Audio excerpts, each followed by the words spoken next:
Alabama survived South Carolina 27-25, and it looked for all the world like Alabama was doing everything it possibly could to hand South Carolina this football game, man. This was wild. Like, it felt like Alabama was finally taking control in the first half until, goodness me, you get Jalen Milroe giving up the safety on the intentional grounding.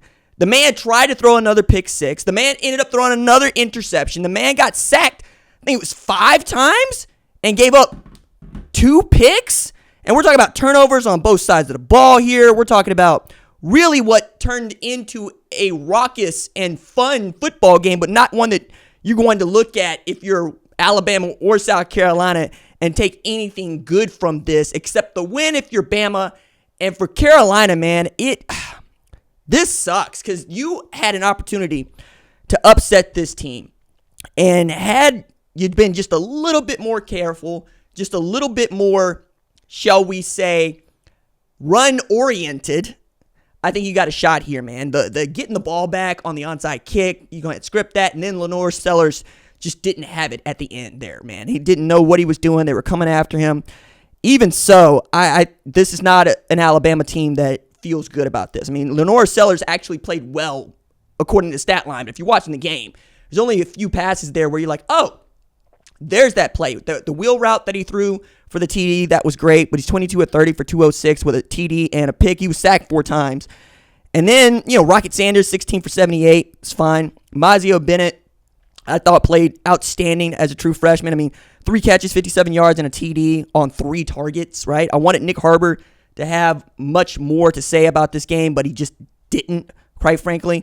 And I'm looking at this Milroe line, and I think you really have to be concerned if you're a Bama fan now, because this is now 2.5 games that Jalen Milroe has not looked great. Like,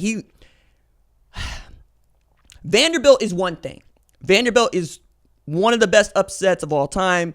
Vanderbilt caught them right at the right time. You got the pick six. You were able to kill them with the shovel pass and run the football on them. Like, they were absolutely giving it up to that Vanderbilt team on the ground, and it felt like if that's what you were going to beat South Carolina was going to do to beat them, they had a shot. But I just didn't think they were giving the ball enough to Rocket Sanders, and you get 16 for 20 yards out of Lenore Sellers. I mean, the sack-adjusted stuff.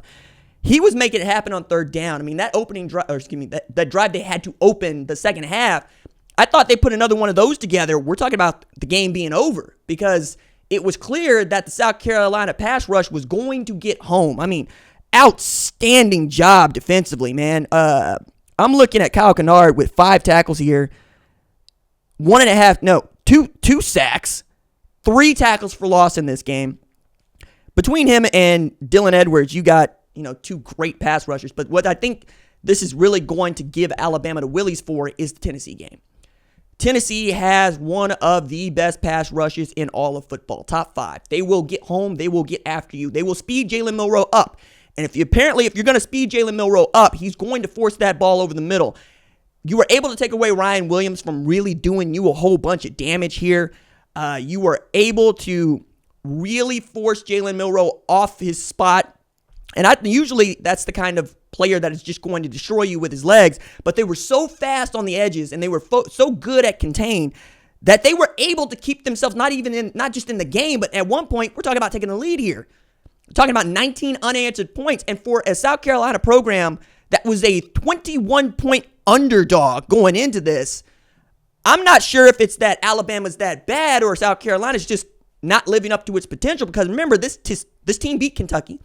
The same Kentucky team that beat Ole Miss, beat Kentucky like they stole something, right? Same Kentucky team that fended off, or damn near fended off Georgia, right? Lost by 1 point to them at home.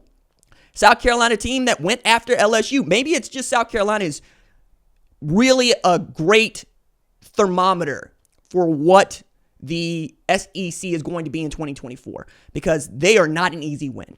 That you are going to have to come to work if you're going to beat the Gamecocks. They're going to make it tough. They're going to get into a rock fight with you with a quarterback that can't be trusted to throw for 300 yards, but can be trusted to run through you. Reminds me a lot of what Arkansas looked back like when KJ Jefferson was at tailback and Rocket Sanders was tailback there, or KJ Jefferson was quarterback, Rocket Sanders was tailback there, where you really do just want to impose your will on people, try to get one-on-ones on the outside, force them to bring down that safety, and then see if you can make it happen while your defense does what it does and just tries to get after people. That front seven, I think, is legitimately great, and they're able to get pressure with 4. I'm sad for Clayton Bennett or Clayton White because it just feels like you're doing everything you can as a defensive coordinator to, well, keep South Carolina in the ball game, and Dow Loggins is doing whatever he can to try to give Lenore Sellers easy reads. They even go with Robbie Ashford there for a little bit in the first half. I didn't know what it was, but Clayton White needs to go on the list of guys that perhaps might be up for the Broyles Award if this defense continues to play like it's playing. I know they gave up 27 against Alabama today, but if you look at what they were projected to do and what they have actually done, there's nothing that you can say that doesn't impress me, right? Like, you want to point at the quarterback not being that great? Fine, cool, I'm with that. He's still getting it done for the most part. They're in the ball game against the number 7 team in the country. I just don't think this Bama team is the one that's going to win an SEC championship. I don't see that, man. After the win against Georgia, it felt like it was theirs, right? You beat the team you beat the man, right? To beat a man, you got to beat the man. And Alabama fans are like, well, we're the defending SEC champion, but we don't trust you because Jalen Milroe is streaky. There's nothing about that guy's game right now that says he's going to be the same player from week to week. And that ought to worry you against Tennessee, man. Because if they're able to get you turned over, I have a feeling that they're going to find a way to run the ball on you and to take the ball out of Nico Iamaleava's hands. That said, Arkansas did the same thing, right? So if you are Bama, you're looking at the Arkansas game, you're going, okay, we have a blueprint here.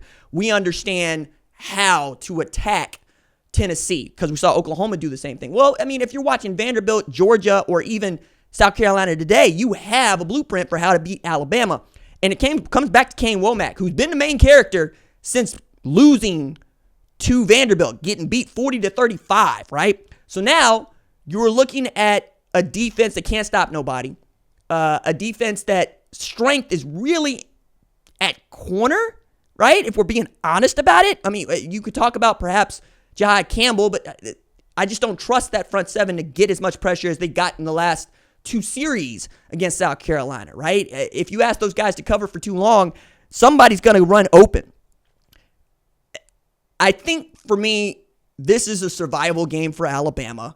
They'll stay in the top 10, all things considered. I got them at 14 in my top 25. We'll see how the rest of the day goes, but I didn't see anything here that led me to believe that I should move them.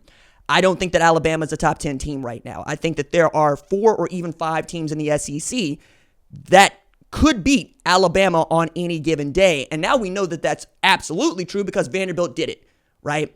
Now we're getting to see that this SEC with so many ranked teams inside of a 16-team league is going to do the work for us, right? It is Top Gun. They're going to go after each other, and they're going to decide which one of those teams are the 2 or 3 or 4 best to make the college football playoff.